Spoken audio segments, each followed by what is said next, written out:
Dobry. Byliście sam u fryzjera? Ja to chyba nie muszę go dać, nie?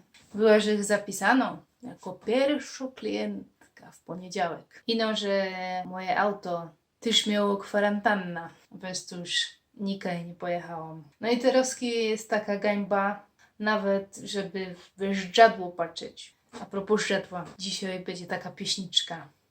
Przed żdżadłem siedziała, kerą śpiewał Ernest Brandys z Pawłowic. Z tego śpiewniczka.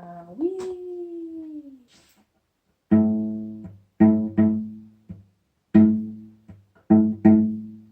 Przed żdżadłem siedziała, warkoczki czosała, dziś o tu mój przyjdzie.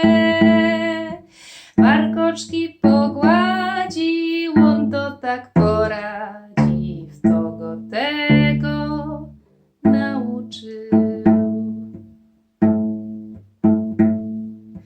Pójdę do wysiotki z daleka od ciotki, na niego zaczaką.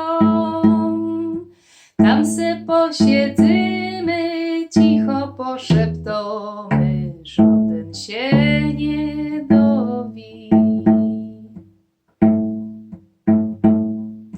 Mamulka nie wiedzą, z tatulkiem se siedzą, ku piecu się cisną.